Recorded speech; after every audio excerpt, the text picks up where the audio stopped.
तुमच्यासोबत खूप मोठा स्कॅम होत आहे जर तुम्ही हॉटेलमध्ये जाऊन काजूची भाजी खाताय। काजूची अस्सल भाजी खायची असेल तर त्यासाठी लागणार आहेत ओले काजू। या आहेत ओल्या काजूच्या बिया, त्या कशा कापायच्या ते मी तुम्हाला दाखवते।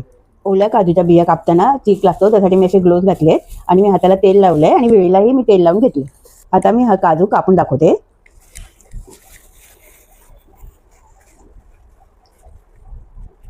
या बियाचे आपल्याला असे 2 भाग करून घ्यायचे। काजूची बी कापताना जोर द्यावा लागतो, पण ते तेलकट हात असल्यामुळे ते सरकतं, पण सावकाशीने कापा। मी सर्व काजूच्या बिया कापून घेते। आता हे सर्व अशा काजूच्या बिया कापून झाल्यात। आता त्यातले आपण गर काढून घेऊया। आता काजू चुलीच्या टोकाने काढायचा आणि असं गरम पाण्यात टाकायचं, मग त्याच्या साली निघतात। सर्व काजूच्या बिया मी काढून घेते। आपण काजूच्या बिया गरम पाण्यात ठेवल्यात। आता 10 मिनिटं झाली आहेत। आता आपण याच्या साली काढून घेऊ। न तुटता अशा काजूच्या साली काढून घ्यायच्या। गरम पाण्यात घातल्यामुळे काजूच्या साली अशा पटापट निघतात।